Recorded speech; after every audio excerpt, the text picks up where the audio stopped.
sini fungsinya ulama nih, bukan ngapalin doang, enggak. Fungsinya menerangkan, menjabarkan, menawarkan diri kepada Nabi Muhammad. Bahkan bukan Nabi Muhammad, semua Nabi, bahkan para wali-wali Allah Ta'ala. Dan wadihah ini ya, jelas sekali.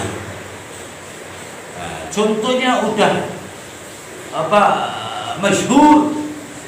Imam Syafi'i itu ketika membuka kitab, dia menutup sebelah kirinya agar lembaran sebelah kiri agar yang masuk sebelah kanan. Kemudian langsung dia tutup sebelah kanan dengan tangannya, melihat yang sebelah kiri agar yang sebelah kiri tersebut tulisannya langsung masuk ke dalam hatinya, ya, di akalnya atau masuk ke dalam hatinya. Berarti ilmunya ngejar. Kenapa nggak dibuka dua-duanya? Lah kalau masuk bareng-bareng kan ribet. Siapa yang berani ngomong ini khurafat? Ini diriwayatkan oleh a'immah, di antara Sayyidina Imam An-Nawawi radhiyallahu ta'ala anhu wa arda. Imam Al-Qasqalani bin Hajar Al-Asqalani yang mentakkid omongan ini, kekuatan dan kecepatan hafalan Sayyidina Muhammad bin Idris Asy-Syafi'i radhiyallahu ta'ala anhu wa arda, sahib mazhab Imam Mazhab.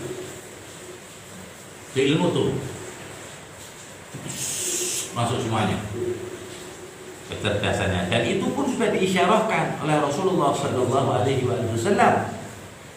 Itu alim Quraisy, orang paling alim dari Quraisy, bangsa Quraisy. Itu ulama sepakat bahwa beliau adalah Sayyid Syafi'i. Hakada mereka. Jadi jangan memikirkan Imam Syafi'i itu alim ya, cerdas ya, intelektual, kitab ya, dia selalu memikirkan ilmu gimana menyusun ini. Lah, itu bagian hidupnya.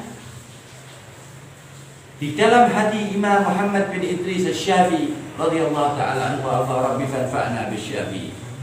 Hadinal husna bisyafi'i. Itu di hati beliau yang suci. Itu hanya kerinduan kepada Allah, kecintaan kepada Allah, syauq dengan Sayyidina Rasulullah Sallallahu Alaihi Wasallam, dengan keluarga Nabi Muhammad Sallallahu Alaihi Wasallam, Nabi Muhammad Sallallahu Alaihi Wasallam. Dia sangat cinta, bahkan dia mengatakan, "Lau kana Rafidah hub Ali Muhammad." Seandainya mereka orang-orang Rafidah itu mencintai, benar-benar mencintai keluarga Nabi Muhammad, maka aku bersaksi di atas langit dan bumi, aku ini Rafidah. Karena cintanya dengan Ahlul Bait. Dan yang kedua, di sini statement ini bukan Imam Syafi'i mau jadi Rafidah, bukan karena kebohongan orang-orang yang mengklaim dirinya mencintai Ahlul Bait tapi mencaci sahabat Rasulullah SAW. Bohong maksudnya begitu loh. Kalau memang itu yang digembar-gemborkan Ahlul Baiti, ya Anda termasuk mereka. Tapi ternyata kan bukan. Mereka menggemborkan Ahlul Baiti, teriak-teriak Ahlul Baiti, tapi mencaci maki sahabat Nabi Muhammad SAW. Tidak afsahkan sahabat Nabi semuanya, bayangin 124.000 disalahkan semua. Memang lihat semua itu. Gara-gara mereka berpikiran bahwa yang pantas mengganti Nabi pada waktu itu Sayyidina Ali bin Abi Thalib radhiyallahu ta'ala anhu alaihi salam. Paham ya? Dan kebetulan Sayyidina Ali bin Abi Thalib membaiat, merestui Sayyidina Abu Bakar menjadi khalifah itu nggak langsungan, setengah tahunnya. Wah, tambah jadi ora sama orang-orang tukang fitnah. Iya benar, ini benar, ya dan lain sebagainya. Timbullah aliran tersebut. Paham ya? Ada lagi yang namanya nawasib. Mencari ini sekarang nawasib, mengatasnamakan sunnah Nabi, mengatasnamakan para sahabat Nabi, ya. dan orang-orang terdahulu yang mengikuti dengan benar Nabi Muhammad SAW, tapi mereka membuang jauh-jauh keluarga Nabi Muhammad sallallahu alaihi wa alihi wa sahbihi wasallam. Dan orang-orang tersebut dari dua golongan besar tersebut di dunia ini, tadi Rawafid dan Nawasib tadi, itu sudah ada di zaman awal-awal setelah Khulafaur Rasyidin, Sayyidatina Abi Bakar wa Umar wa Utsman wa Ali, ya, 29 tahun 6 bulan, 6 bulannya Al-Hasan, kemudian dikasihkan ke Muawiyah. Udah, bukan khalifah itu, ya, bukan khalifah, nggak ada khalifah Bani Umayyah, itu nggak ada. Khalifah kok Bani? Khalifah itu nggak ada Bani, kerajaan. Bani itu artinya keturunan, anaknya itu nggak ada khalifah begitu dong. Sayyidina Sayyidina Umar adiknya Sayyidina Abu Bakar, apa anaknya Sayyidina, bukan. Beda-beda, kabilahnya aja beda. Sayyidina Utsman beda dengan Sayyidina Umar dengan Sayyidina Abu Bakar kabilahnya. Ya, Abu Bakar kabilahnya itu Bani Taim. Sayyidina Umar bin Al-Khattab Bani Addi. Bani Addi sama seperti Sayyidina Khalid bin Al-Walid. Ya, Bani Addi. Sayyidina Utsman bin Affan Bani Umayyah. Sayyidina Ali bin Abi Thalib Bani Hashim. Beda semua udah. Bangsanya udah beda, golongan bukan kabilahnya ya, bukan bangsa berarti bangsa Arab dan sebagainya, bukan. Di Quraisy itu ada kabilah-kabilah. Begitu udah lepas, tapi Sayyidina Ali kenapa kok yang menjabat Sayyidina Hasan? Itu yang beat bukan Sayyidina Ali. Sayyidina Ali udah wafat. Yang beat para sahabat 6 bulan karena Muawiyah nggak mau turun. Nah, khalifah kan nomor 1. Dengan Muawiyah radhiyallahu anhu masih di Damaskus di Syam, tetap nggak mau, ngabahnya aja tak ajak perang, apalagi anaknya. Dan sudah memang didoakan Nabi Muhammad ketika masih bayi. Ini cucu anak ini yang bakal mendamaikan dua fi'atain minal muslimin. Hadis sahih. Itu Al-Hasan nggak diceritain sama sekali, nggak antusias gitu. Tadi Nawasib tadi. Karena apa? Tadi awalnya ilmu. Jadi yang mau masuk ke kepalanya ilmu jorok, mengatasnamakan nama-nama yang baik. Itu ada kaidah di dalam Arab. Kalimatul haq yu'addi ilal batil. Ucapannya benar kan? Tapi menggiring orang kepada kebatilan. Yang tadi ya, ahlul bait bayangin suci loh ahlul bait ini loh. Innama yuridullah liyudhiba ankumur rijsa ahlal bait wa yutahhirakum tathhira. Suci apanya ya? Suci hatinya dong. Kalau hatinya suci, palanya suci enggak? Suci. Kalau palanya suci, omongannya baik-baik enggak? Kagak. Tanggung-tanggung Sayyidatina Abi Bakar wa Umar dikata-katain habis. Wa Utsman enggak nanggung lagi, semua sahabat. Nah, mereka adalah perlu diucapin lah ya. Pokoknya semua sahabat mereka kritik seakan-akan sahabat itu tidak mendapat apa-apa dan mengkhianati Nabi Muhammad. Berarti dan bahkan dari ulama mereka mengatakan bahwa Nabi Muhammad gagal. Kafir itu ya, hati-hati ya. Kafir sebab Allah bilang sukses, dia bilang gagal, nantang Allah dong. Apa di ayat apa Allah bilang sukses? Idza jaa nasrullahi wal fath. Aku buka kemenangan untuk kanjeng Nabi Muhammad. Wal fath. Ibal jaa nasrullah wal fath itu artinya sukses. Wa ra'aitan nas kuati. Nah, lihat kan tuh berapa maksud? Yadkhuluna fi dinillahi fi dinil Islam fi din sayyidina Nabi Muhammad afwaja berbondong-bondong.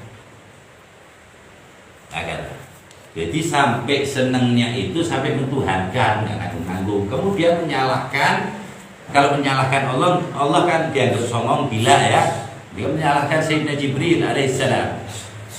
Bilang salah memberikan wahyu. Mungkin ada dari golongan mereka yang tidak yang tidak mengakui hal tersebut. Kita Rawafid yang nggak begitu, kita Marji'i yang nggak begitu. Nah, ya, tapi yang lain-lainnya kan juga nggak pernah nyebut sahabat. Kita anggap Nabi Muhammad salah pemilih sahabat 124.000 ini nggak sebut semuanya.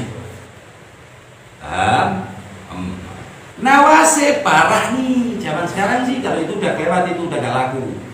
Gak tahu ini gak lakunya kapan, gak paham kita ya. Wallahu a'lam.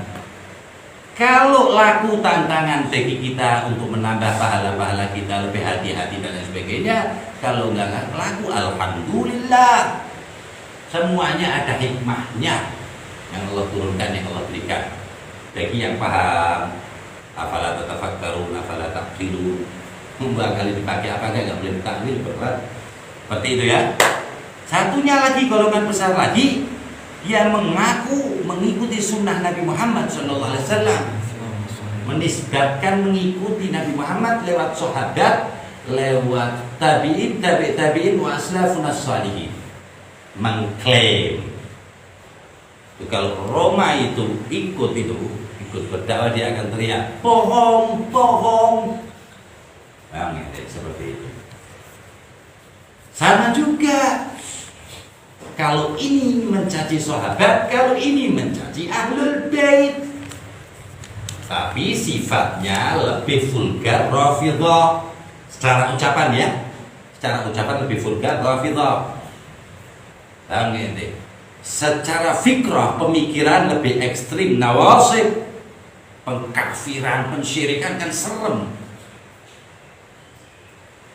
Ya dong, ekstrim ini orang masih hidup, itu kan udah wafat semuanya. Dampaknya itu nggak langsung kepada orang itu, dampaknya langsung laknat dari Allah. Ya berarti kan di fikih nggak bisa dihukumi. Ketika dia maksudnya nggak bisa dihukumi itu laknatnya, kalau ucapannya ya tetap mal'un, itu bisa kafir. Loh, kalau ini serem, orang masih hidup, masih sholat, kafir. Gara-gara apa? Doa kok pakai nama Nabi Muhammad.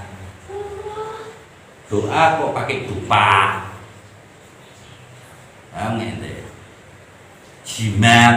Jimat itu masyru' ya. Disyariatkan bukan sekedar di hadis dan athar ya, tapi di Quran. Nabi Yakub itu suruh sujud sama Allah Ta'ala, sama anaknya yang namanya Nabi Yusuf alaihi wassalam, wa ala nabiyina afdhalus salati wa taslim. Bukhari lagi ada. Kon sujud, tapi bukan sujud menyembah, sujud menghormati padahal anak. Tuh, sudah sebenarnya cukup satu sujud toh. Tapi alhamdulillah tidak dikatakan syirik Nabi Yakub ya. Jadi beda fikihnya dari zaman Nabi Adam sampai Nabi Muhammad beda. Tapi kalau tauhid tetap satu di Quran juga. Semua nabi itu menuntut orang kepada la ilaha illallah. Semua nabi tauhidnya bodoh. Kembalikan ke Allah yang Maha Esa, tidak ada yang patut disembah kecuali Allah. Yang kedua kan jahat, menimbang la ilaha illallah itu seperti menimbang amalan-amalan yang biasa atau rendah. Naudzubillah. Padahal kalimat la ilaha illallah benteng terakhir orang yang beriman kepada Allah, dia dobrak dengan lisannya dia. Akhirnya kan mantul la ilaha illallah. Semoga gak kecopot la ilaha illallahnya. Orang mengucap la ilaha illallah ya, istighatsah bi sayyidina Rasulillah sallallahu alaihi wasallam, meminta tolong kepada Rasulullah. Dia bilang orang sudah mati, Rasul sudah wafat, kok dimintain tolong. Lah kenapa? Ini ada ya di kitabnya ya, bukan kita ngarang. Sebab orang mati itu tidak bermanfaat dan tidak bermadharat, alasan mereka. Berarti kesimpulannya kalau orang hidup bermanfaat dan bermadharat itu bisa kafir. Semua yang bermanfaat dan bermadharat, gak mati gak hidup, semuanya Allah. Lah kalau lubang kuburnya Nabi lebih mulia daripada arsy-Nya Allah, yaitu ciptaan Allah paling dahsyat, lebih mulia dari sab'a samawat wa sab'a aradhi, lebih mulia dari kursi lauhil mahfud, baitil ma'mur dan lain sebagainya. Tempatnya ya kan Rasulullahnya ya. Kok nggak boleh minta tolong? Nah, ketika kita minta tolong dianggap kita menyembah.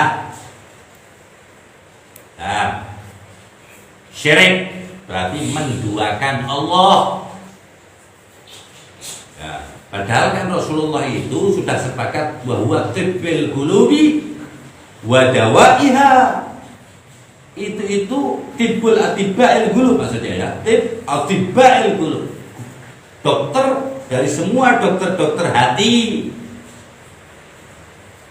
Wa afiyatil abdan sallallahu alaihi wa shifaiha. Nah, bahwa Rasulullah itu kesembuhan buat badan-badan, sekalian obatnya wa shifaiha, atau kesembuhannya.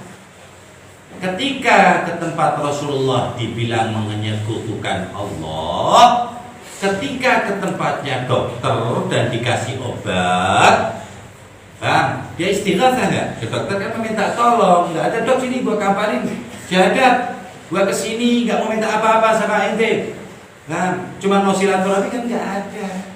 Antri, dicek, berharap kesembuhan atas perantara dokter. Kan ya? Berharap kesehatan dari Allah lantaran suntikan dokter. Berarti kalau istighatsah dengan Nabi dibilang syirik, berarti dokter lebih mulia dari Nabi. Bahaya enggak? Kasihan enggak mereka? Makanya enggak pernah berhenti kita ngomong begini. Semoga Allah memberi hidayah kita dan mereka ini, ya Allah. Itu mereka saudara-saudara kita, ya Allah.